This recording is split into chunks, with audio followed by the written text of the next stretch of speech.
SoftBank and ARM have announced plans for a US IPO, offering a valuable opportunity for investors to make a dollar on the relative health of the Apple economy. ARM, the UK processor design company, has been valued at up to $60 billion, and SoftBank intends to keep the majority of the stock when it lists on the Nasdaq exchange. iPhone, Macs, iPads, the Apple Watch, Apple TV, and even the company's mixed reality goggles use reference chip designs from ARM. These products provide evidence of the company's success over the past 2 decades, since it was first established in partnership with Apple, Acorn, and VLSI. In 2016, SoftBank purchased ARM for $32 billion. The company unsuccessfully attempted to sell it to NVIDIA before realizing a US IPO would be the best course of action.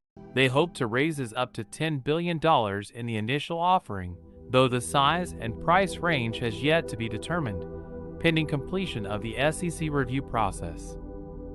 SoftBank believes that no matter where the stock is listed, ARM will remain its consolidated subsidiary.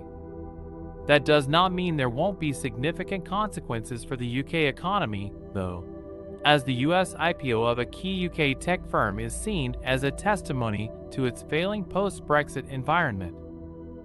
UK Prime Minister Liz Truss mismanagement is believed to be a major driving factor.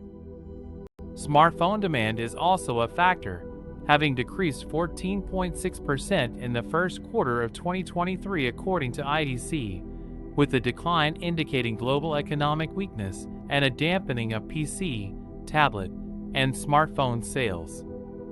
Apple is the one manufacturer not severely impacted, making it the perfect choice for investors looking to wager on tech trends. Given Apple's strategic relationship with ARM, it would be unsurprising if some of its wealthiest investors invested in the company. Apple may even choose to get involved directly, maintaining its commitment to owning the core technology in its products. With the stock offering rapidly approaching, there is a unique chance to make a mining approach to the continuing recovery of tech companies and their investments. Is investing in ARM stock the right move for you?